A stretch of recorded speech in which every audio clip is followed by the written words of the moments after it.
wish to be involved in the science and technology and mathematics, because they can do the job every bit as well as a man can do. But is it not important, Minister, to ensure that companies who wish to employ people do more to encourage young ladies to take up the jobs? Thank you. Minister. Well, the honourable member for Strangford is absolutely right. The government can't do it all. We do need industry as well. But there are some great examples. We've got a £17 million programme scholarship now for AI and data science conversion courses. We've also got the UK Space Agency investing £15 million into diverse workforce streams, particularly for young women, to help them get into the sector too. He's absolutely right. We need to work hand in glove with industry. Very Sherman. Mr. Speaker. Thank you, Mr. Speaker. We all know that women take the bulk of caring responsibilities. The Carers Leave Act regulations will come into force on the 6th of April across England, Wales and Scotland, meaning unpaid carers can take a week of unpaid leave from the workplace, knowing that their jobs are protected as a result. Very Sherman. The ministerial team knows that it's absolute scandal that in all these years of Conservative so-called popular government, we have seen such a bad deal for early years, for carers, for women, talented women, legions of them, who want to use their talent at work but are stopped by the highest childcare costs in the world. Minister. Well, I would respectfully say to the honourable gentleman that God gave us 2 ears and a mouth for a reason, and I would encourage him to put his listening ears on to hear the track record of this government, whether it is improving payment for carers or whether it's introducing groundbreaking legislation to introduce flexible working from day one, shared parental leave, paternity leave, parental leave. We've now got the kinship carer strategy, which was launched in December, which is looking at a funding model for kinship carers. We have gone further than any government with a plan to improve the lives of carers and value the work that they do. SNP spokesperson Kirsten Norton. Thank you, Mr. Speaker.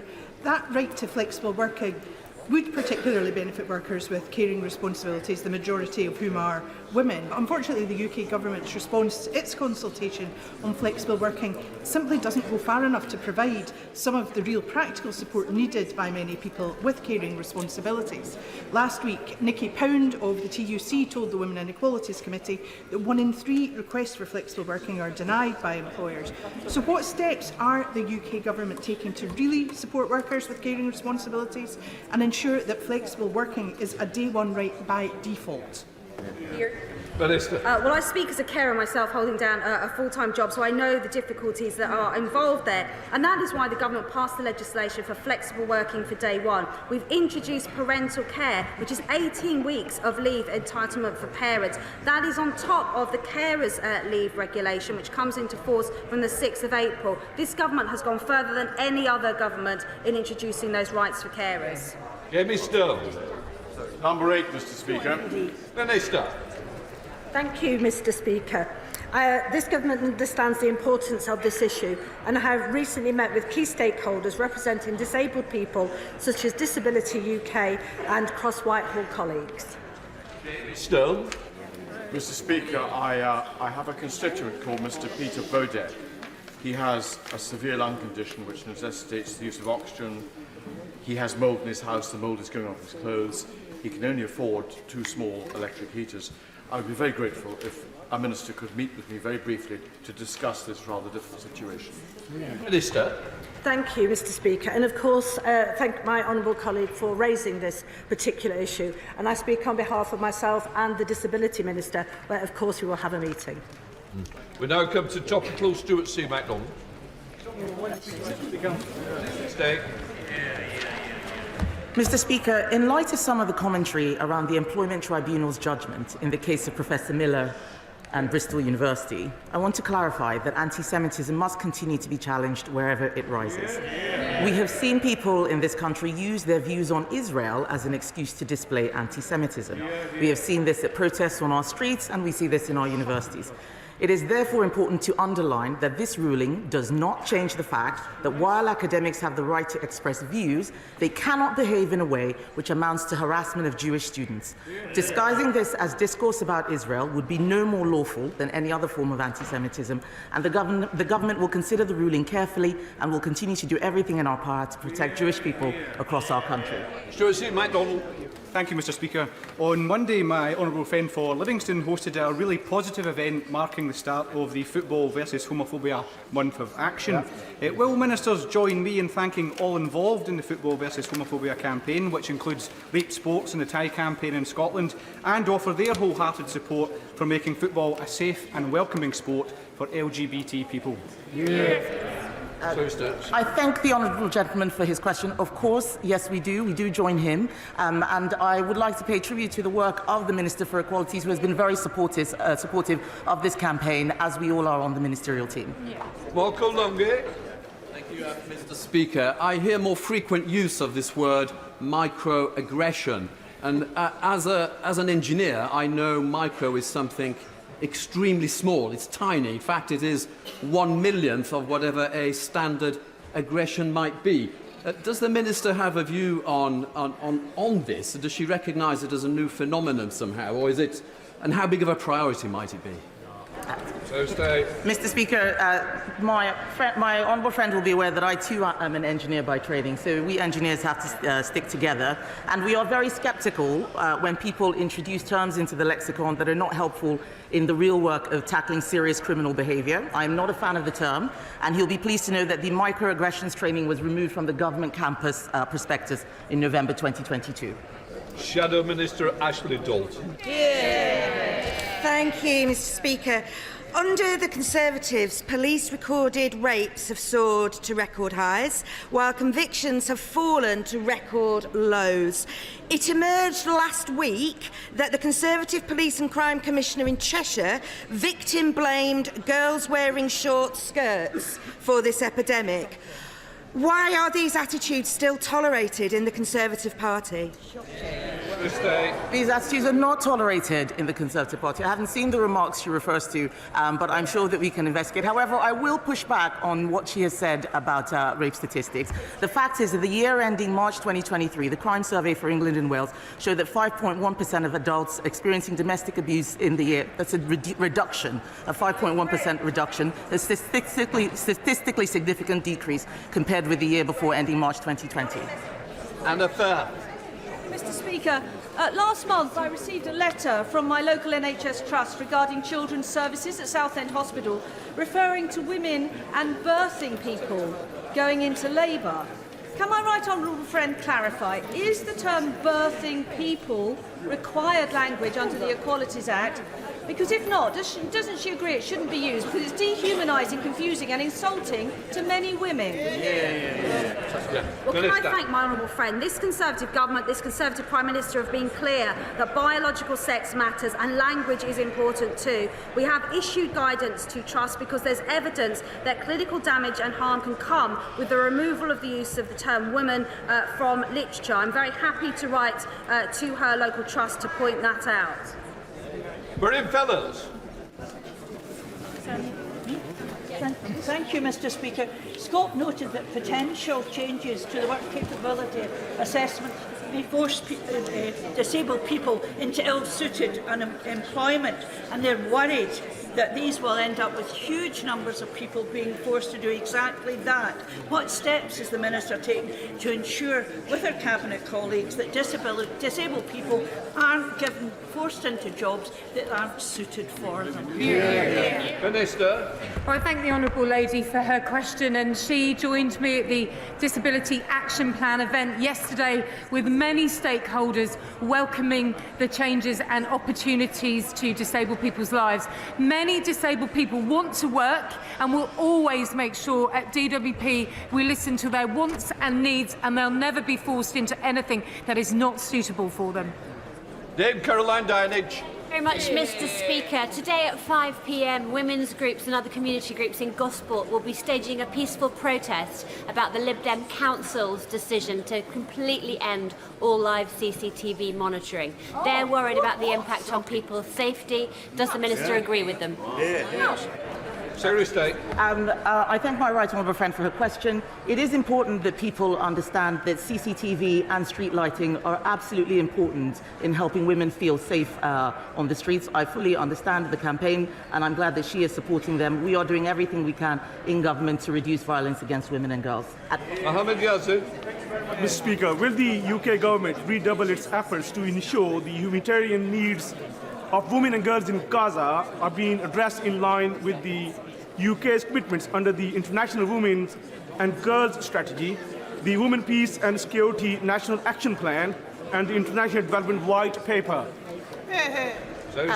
I thank the honourable gentleman for his question. I am working very closely with FCDO on this issue. We are very concerned about the events that are taking place in both Israel and Gaza. We want to see the violence end, and he will know all the work that we have been doing around preventing sexual violence in conflicts, for example. We will continue to do everything we can in order to minimise any impact on women and girls.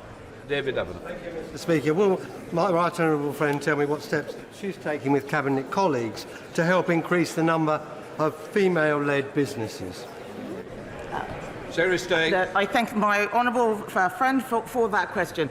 Female-led businesses often have particular challenges. In the Department for Business and Trade, we work with the British Business Bank in order to ensure that they continue to have access to finance. We have the Investing in Women's Code. We have a task force for women-led entrepreneurs, and we hope all of these actions together will help improve lives for women in business. Cat Smith. Thank you, Mr. Speaker. Will the Minister make a statement about the Patient Safety Commissioner's report out today addressing redress for victims of sodium valproate and mesh?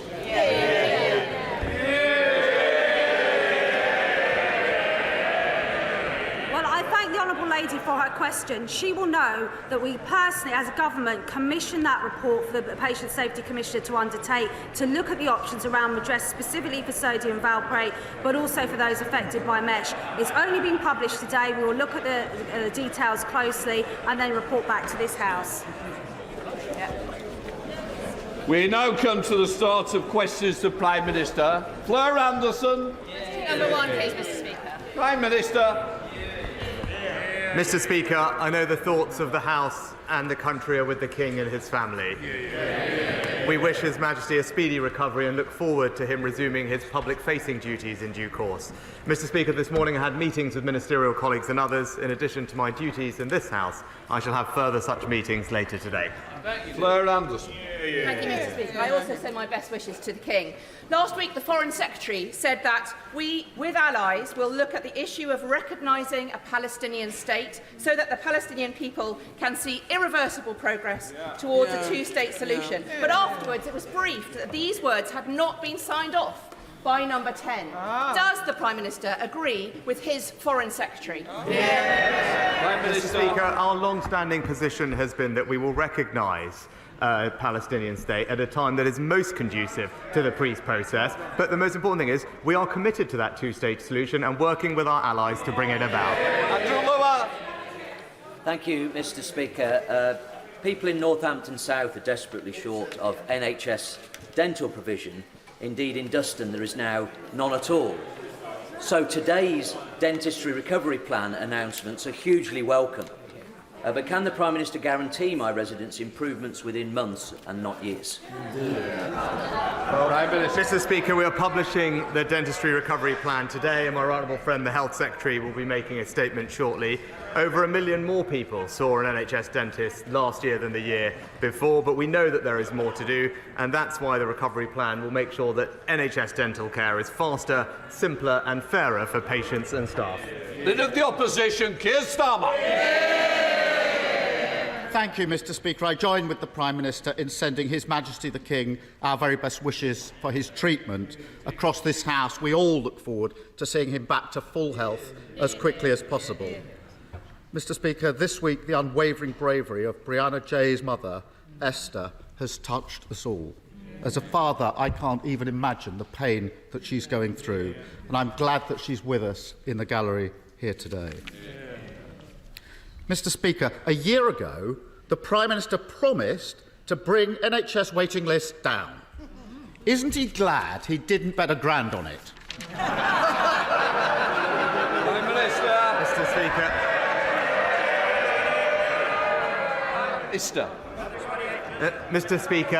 Mr. Speaker, at least I stand by my commitments.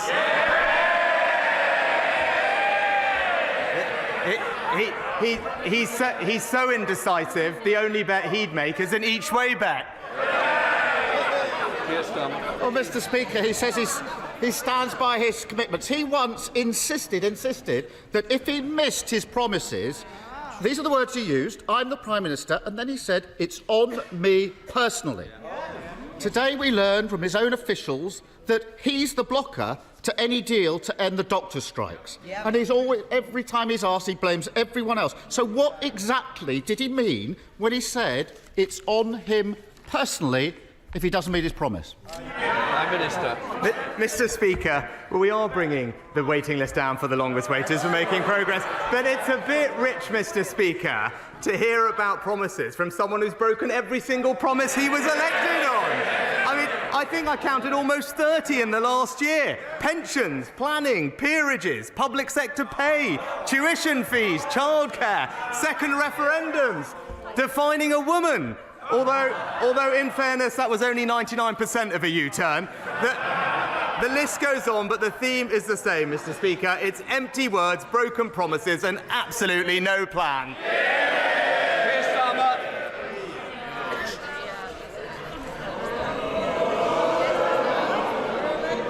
Of all the weeks to say that, when Brianna's mother is in this chamber, shame, parading as a man of integrity when he's got absolutely no responsibility. Absolute. Of all. Either side. I think the member's getting carried away. Can I just say that our constituents want to hear the questions and they certainly want to hear the answers. They don't want to hear organised barracking. So please, I want no more. Keir Starmer. I think the role of the Prime Minister is to ensure that every single citizen in this country feels safe and respected. It's a shame the Prime Minister doesn't share that.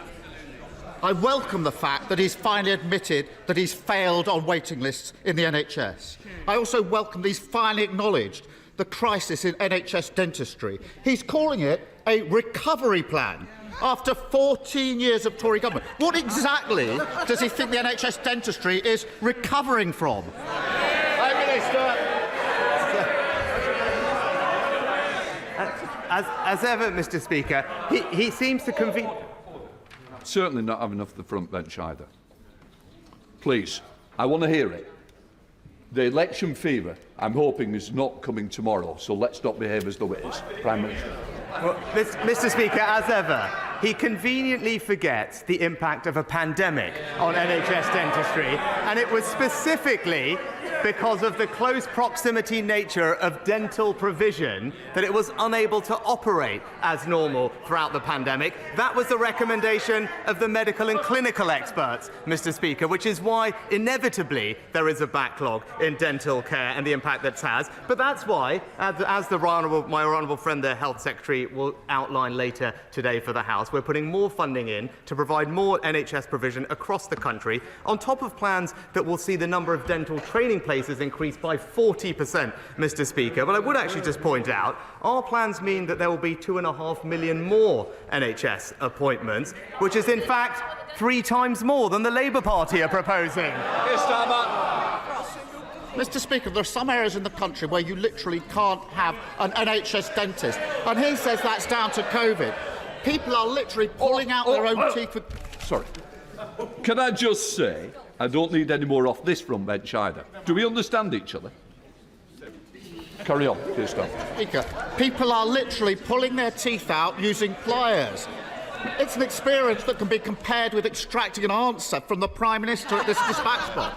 The truth is, after 14 years of neglect, this recovery plan is just a desperate attempt to try to recover back to square one.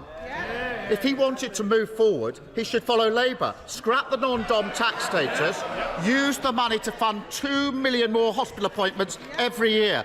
But, Mr Speaker, the Prime Minister is oddly reluctant to follow us on this. What exactly is so special about this tax avoidance scheme that the Prime Minister prioritises it above the NHS? Well, Mr Speaker, let's look at that record. We've, in the NHS, record funding, record doctors and nurses, record number of appointments, higher cancer survival rates. But what's happening under Labour's watch in Wales, Mr Speaker? Let's have a look. A fifth of people in Wales are currently on a waiting list. Waits of 18 months or more are 10 times higher than that in England, and people are waiting twice as long for an operation. Their failure has sent the Welsh NHS back to square one, and will never let them do that here. Keir Starmer. Mr Speaker, when he admitted that he'd failed on waiting lists, I actually thought that we might be entering a new era of integrity, professionalism and accountability. Remember that one? But just like all the other relaunches, it's proved to be a false dawn, still blaming everyone else, still removed from reality. It's very simple. You can either back more NHS appointments or more tax avoidance. We know what side we're on. Why doesn't he? Mr Speaker, the best way to ensure that we continue to fund the NHS, as we have, is not to make £28 billion of unfunded spending commitments. And just this morning, independent Treasury officials have published a formal costing of just one part of their eco-promise, their insulation scheme, and it turns out that it will cost double what they had previously claimed. Not the £6 billion that Labour accounted for, but £13 billion every single year. It's now crystal clear they have absolutely no plan, but we all know how they're going to fund that gap. More taxes on hard-working people. Keir Starmer. Mr Speaker, this is Mr 25 tax rises. He's literally the country's expert on putting taxes up, and he thinks he can lecture everyone else on the economy. Last week, he and his MPs were laughing at someone whose mortgage had gone up £1,000 a month. This week, he's casually made a £1,000 bet in the middle of an interview. Last week, he thought even raising questions about the cost of living was, and I quote, resorting to the politics of envy. And this week, he's finally found the cause that he wants to rally around, the non-dom status. When he finds himself backing tax avoidance over NHS appointments, does he start to understand why his own MPs are saying he simply does not get what Britain needs? Prime Minister. Mr Speaker, I'm not going to take any lectures about getting Britain from a man who thought it was right to defend terrorists, Mr Speaker. But what we're doing is building a brighter future for our country. In just the last week, expanding healthcare in pharmacies. Today, expanding dental care. This week, helping millions with the cost of living. And most importantly, cutting national insurance. All while the Labour Party argue over 28 billion different ways to raise people's taxes. That's the difference between us. We're delivering a plan. They can't even agree on one. My constituents and I send our best wishes to the King and royal family. Mr Speaker, despite the popular narrative, our economy is doing well, with an unemployment rate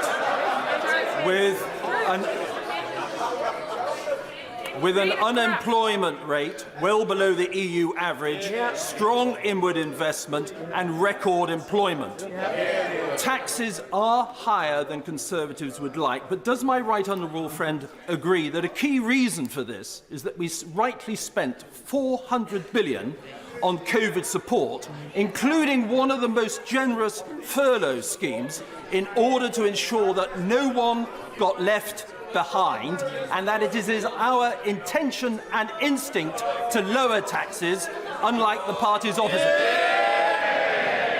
Mr. Speaker, my honourable friend is right to highlight our record of providing support to the country when it needed it, whether it's the NHS, vaccines or furlough during COVID, or most recently help with people's energy bills. We're only able to afford that because of the strong management of our economy, which is why we must stick with the plan, not risk going back to square one with the Labour Party, who, as we know, have absolutely no plan and will cost everyone in this country with their £28 billion worth of tax rises. Leader of the SNP, Stephen Flynn.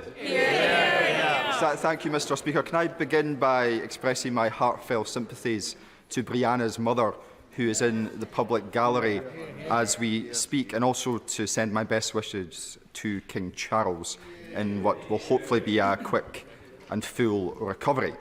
Mr. Speaker, the public are used to the Tories gambling on the lives of others. Boris Johnson, he did it with public health during the pandemic. His immediate successor, she did it with household finances. So not to be outdone, the Prime Minister on Monday this week accepted a crude bet regarding the lives of asylum seekers. In doing so, he demeaned them as individuals and he degraded the office that he currently holds. So can I ask him, will he apologise? Mr. Speaker, we may have a principal disagreement on this.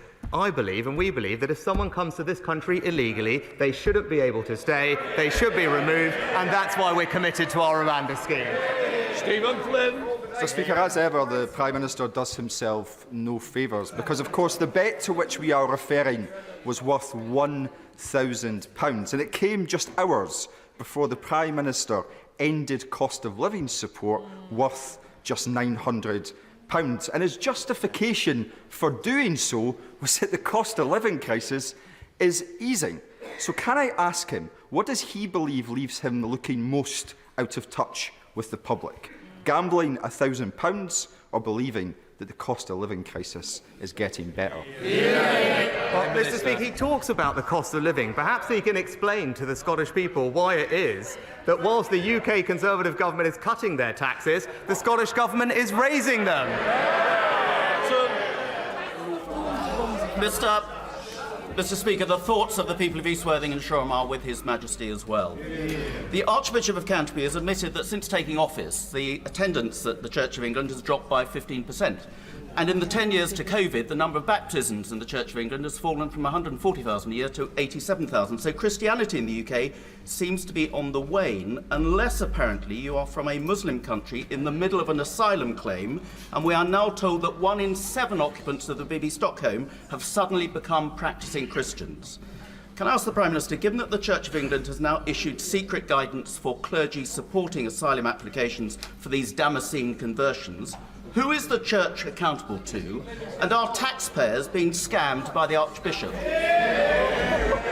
Mr. Speaker, when it comes to illegal migrants, we need to have a system whereby if someone comes here illegally, they shouldn't be able to stay. I can tell him that my right honourable friend, the Home Secretary, has asked for more information about the extent to which migrants converting to Christianity is playing a role in our asylum system, and more generally, under our Illegal Migration Act, anyone entering the UK illegally will not be granted asylum here. That's why we need to have somewhere to send them and why our Rwanda scheme is so important. The Labour Party have blocked these measures every single step of the way because they don't have a plan and they won't keep Britain safe. Sir Geoffrey Dowles. Thank you, Mr. Speaker. Could I, on behalf of my party, extend our best wishes to His Majesty the King for a full recovery. Mr. Speaker, I want to thank the Prime Minister for his dedication and leadership in helping us to restore our place in the United Kingdom and its internal market, and to revive our political institutions at Stormont. The Union is more secure as a result of our combined endeavours, and together we have greatly enhanced the potential to build a strong and prosperous economy that will help to cement our peace in Northern Ireland. Mr. Speaker, securing peace in an unstable world is vital for all of us. And therefore, will the Prime Minister examine the findings of a recent report by Policy Exchange that calls for Northern Ireland to play an even greater role in the defence of our nation? Prime Minister. Can I start by thanking and paying tribute to my honourable friend for his own leadership over the past few months. He and I agree that the Union is stronger for the return of devolution and the work that we've done. I'd be delighted to examine the findings of the report, and I've seen with my own visits the vital role that Northern Ireland is playing through the location of firms like Tallers and Harland and Wolff. But as he will know, I'm delighted in last week's command paper we specifically committed to examining how we can further bolster Northern Ireland's share of the UK defence sector, because it's another essential pillar of our precious economic union. Virginia Crosby. Mr. Speaker, does the Prime Minister know where the best site for large-scale new nuclear in the UK is? And will he commit to buying the Wilbur site, now the only gigawatt site in Wales this year, and make sure it's progressed as soon as possible to meet our net zero and energy security needs and give the enormous boost to the Ynys Môn and North Wales economy?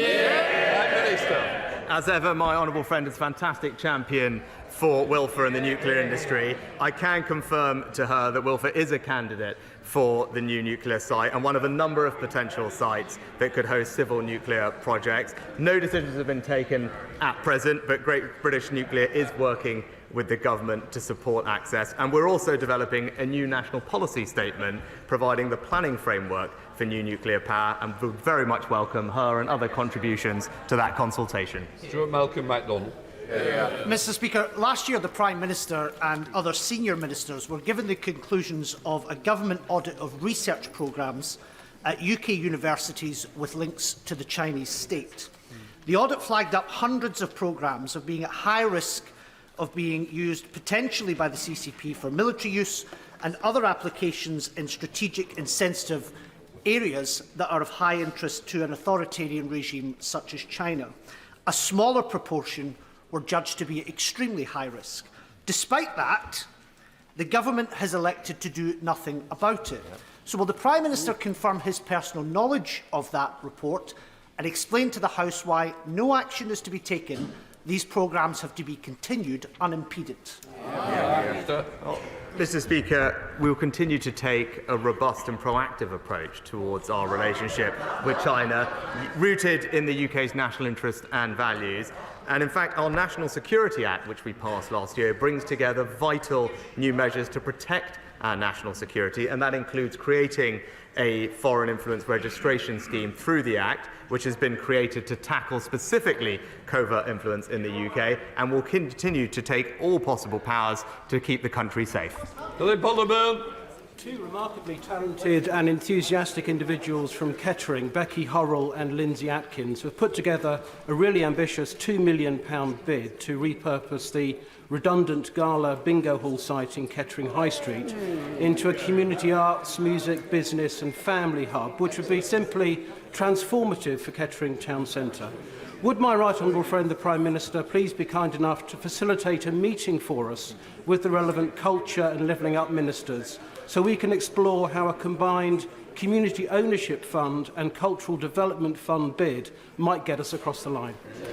Prime Minister. Well, can I thank my honourable friend for highlighting this exciting initiative, and also commend Becky and Lindsay for their campaigning. He'll know that our £150 million community ownership fund is there specifically to help safeguard small but much loved local assets, and indeed our cultural development fund, like the one he mentions, is there to support further cultural projects as well. I will ensure that he gets a meeting with the relevant minister to discuss these plans further, and wish him and his constituents all the best with this redevelopment project. Janet Davey. Thank you, Mr. Speaker. Data revealed by the Centre for Cities showed that after 14 years of Tory rule, towns and cities in every corner of our country have been levelled down, left behind and left out of pocket. On average, people are over £10,000 a year worse off because his party has failed on growth.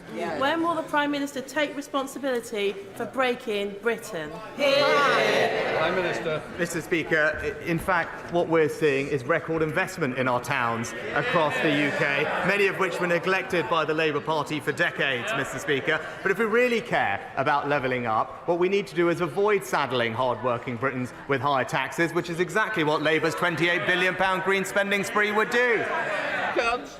Speaker, for 27 years, constituents across the Vale of Glamorgan and across the whole of Wales sadly have to wait longer to see a doctor, longer for an ambulance, longer at A&E and longer for an operation than patients in England. There are 24,785 patients in Wales waiting longer than 2 years for an operation. That number in England is 227. Does my right honourable friend agree that Aneurin Bevan will be turning in his grave on the fact that you can't trust Labour with the NHS? Well, Mr. Speaker, my honourable friend is absolutely right.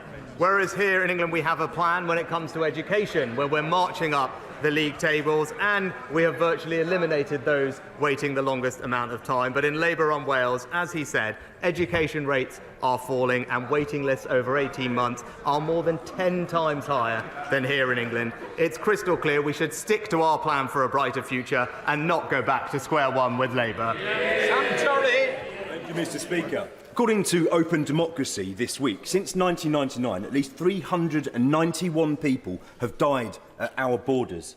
That is a rate, Prime Minister, of more than one man, one woman per month for 25 years. And on top of this, the financial cost is deadly and failed border regime, as well as the Prime Minister's plan for Rwanda, is estimated to cost at least £800 million since 2014. So will the Prime Minister now show that he understands that the people whose lives he's making sick bets on are human beings and provide them with safe routes to the UK in order to seek asylum, instead of more failed and extreme forms of deterrence?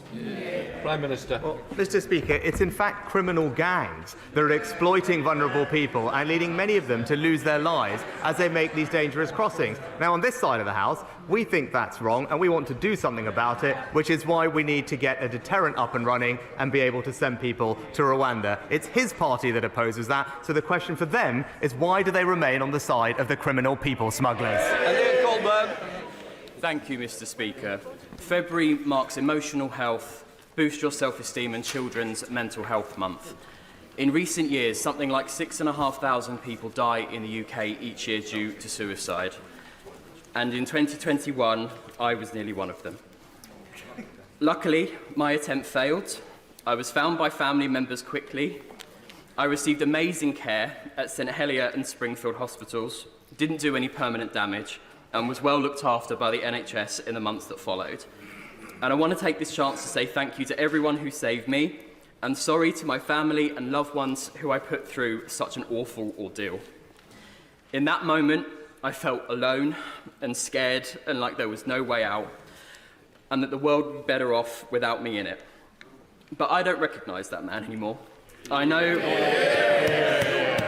that nothing is ever really worth that.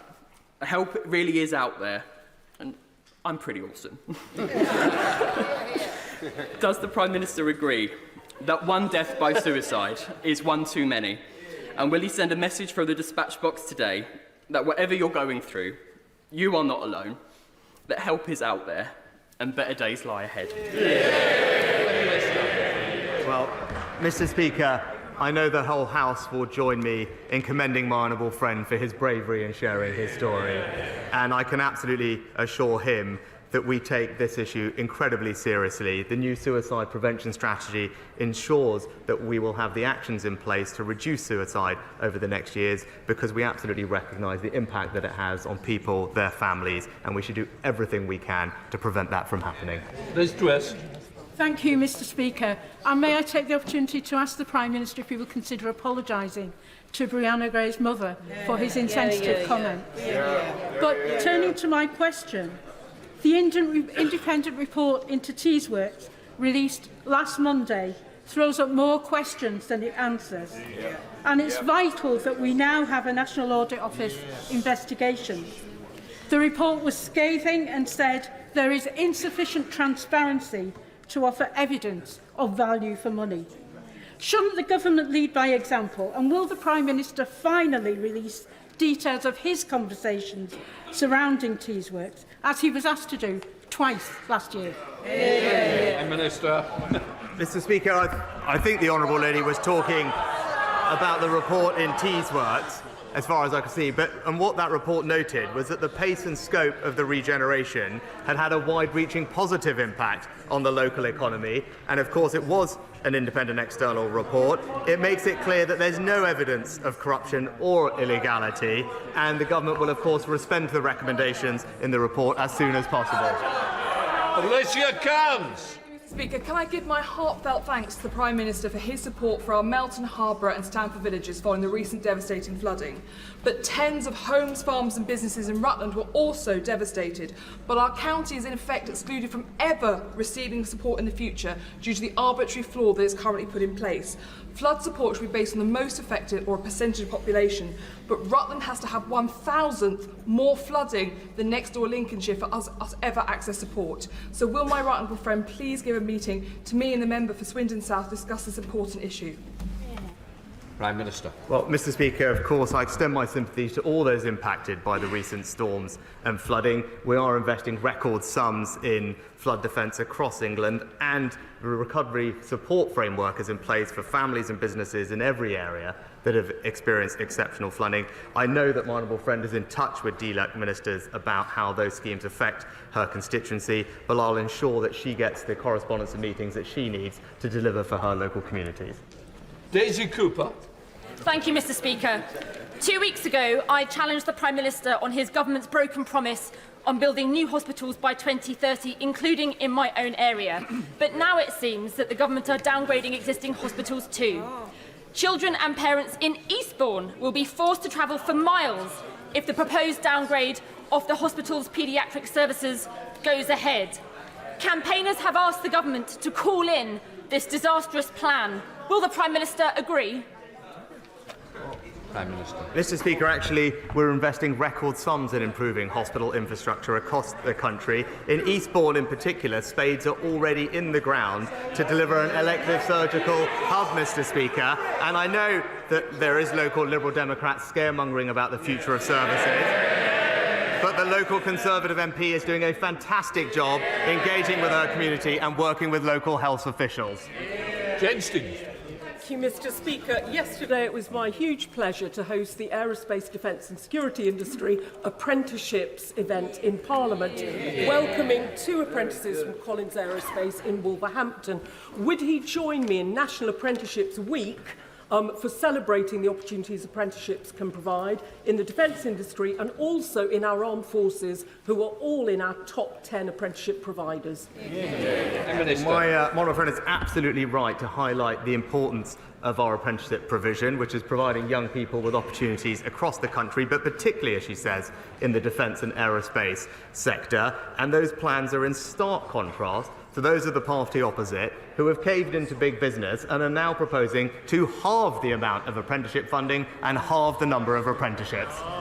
Kenny McCaskill. If Grangemouth refinery closes, Scotland will be the only major oil-producing nation without a refinery capacity. At a time of energy insecurity, is it not economic madness to allow a profitable plant to close?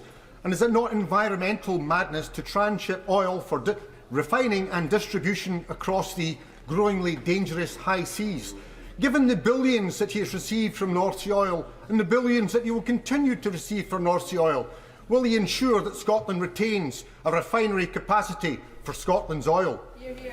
Prime Minister. Well, Mr. Speaker, the future of Grangemouth refinery is obviously a commercial decision for their owners, but I'm told that the site will remain operating as a refinery until at least May of 2025. And in the meantime, the UK and Scottish governments are working together to seek assurances from Grangemouth about how they are supporting employees. But we remain confident in our fuel supply. And in terms of energy security, which you mentioned, that's why this government is unambiguously backing the North Sea oil and gas sector, because that's how you support energy security in this country, attract investment and create jobs, particularly in Scotland. Dame Caroline Dowd. Thank you, Mr. Speaker. I was very proud that it was a Conservative government that appointed the Patient Safety Commissioner, and proud that we commissioned the Hughes report into medical devices and medicines, which was published this morning. Will my right honourable friend also make me proud that we can address the points she has raised and bring forward a redress scheme in a timely manner? Prime Minister. I'm grateful to the Patient Safety Commissioner and her team for their work on this important issue, one which I know my honourable friend has spoken about in the past. Of course, our sympathies, first and foremost, remain with those affected by sodium valproate. We're focused on improving the system and how the system listens to patients, and it's right that the government carefully considers the report's recommendations. The Department for Health will be responding to the report in due course, and the Health Secretary will keep the House updated on a regular basis. Sarah Edwards. Thank you, Mr. Speaker.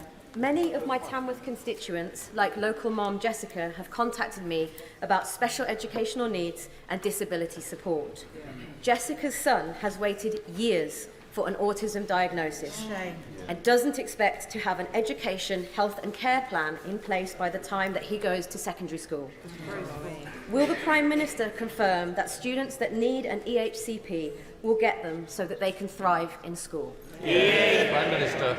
Well, Mr. Speaker, of course we want to see every child thrive at school, which is why we've tripled the amount going into special educational needs for capital places and put more money in to support EHCP plans. I'm sorry to hear about the case you mentioned. I'll make sure that we continue to look at that in particular because, as she said, we want every child to thrive at school. Charlotte Shelbrooke.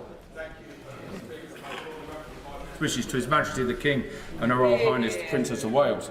I know my right honourable friend, and building on the answer to my right honourable friend, is exceptionally pleased with the huge report that's come out today. And there's been a huge amount of work that's taken across this chamber from the Honourable Lady for Livingston, the Honourable Lady for Washington, and my right honourable friend for Southampton and Romsey. May I push the point, though, to my right honourable friend, the Prime Minister, that tens of thousands of women and children have suffered immensely since the 1970s, and government after government has not done anything about this. I'm proud that this government has done something about it. So can I urge my right honourable friend, the Prime Minister, in the strongest possible terms, to talk to our right honourable friend, the Chancellors, to make sure that at the budget we can really address the issues raised in the huge report. Minister. Well, can I thank my honourable friend and colleagues on all sides of the House for their campaigning over many years on this issue. As I said, it's right that we not only do we extend our sympathies to those affected, that we carefully consider the recommendations from the Commissioner's report, and I can assure him we will do that with all due haste, and I know that the Health Secretary will keep the House updated. Final question, Vicky Foxcroft. Thank you, Mr. Speaker. Why did the Prime Minister downgrade the role of Minister for Disabled People? What message does he think this sends to them? And will he commit to reconsider this move, ensure the role is a Minister of State? And if not, will he agree to meet with me and disabled people's organisations and explain his reasoning? Prime Minister. Mr. Speaker, actually, the Minister for Disabled People is going to do a fantastic job because she passionately cares about this issue, and this government has a record to be proud of, whether it's supporting many more of those with disabilities into work, ensuring they can live independently, or making sure that children with complex disabilities have access to more changing places across the country, because those, Mr. Speaker, are the values of this Conservative government.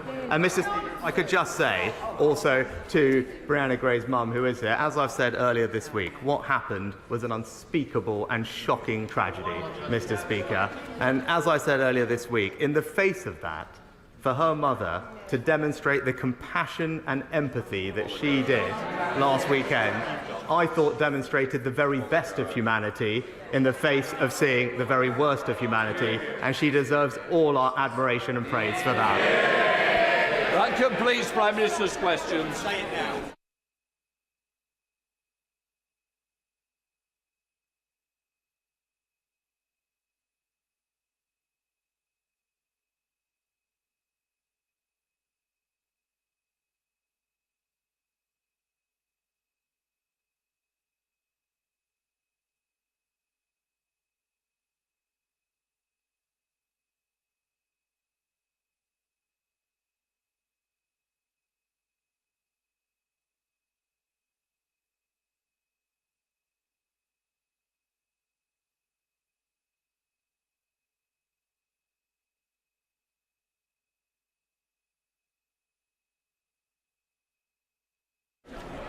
We now come to the statement I call the Secretary of State for Health, Victoria Atkins. Thank you, Mr. Speaker. And with your permission, I would like to make a statement on our plan to recover and reform NHS dentistry. But first, on behalf of the entire House and my department, I would like to send our very best wishes to His Majesty the King. His decision to share his diagnosis will be welcomed by anyone whose life has been touched by cancer. And I know that we're all very much looking forward to seeing him make a speedy recovery and resume his public duties. Turning now to dentistry. Thanks to a once-in-a-generation pandemic between 2020 and 2022, 7 million patients across England did not come forward for appointments with NHS dentists. Since then, we have taken decisive action to recover services.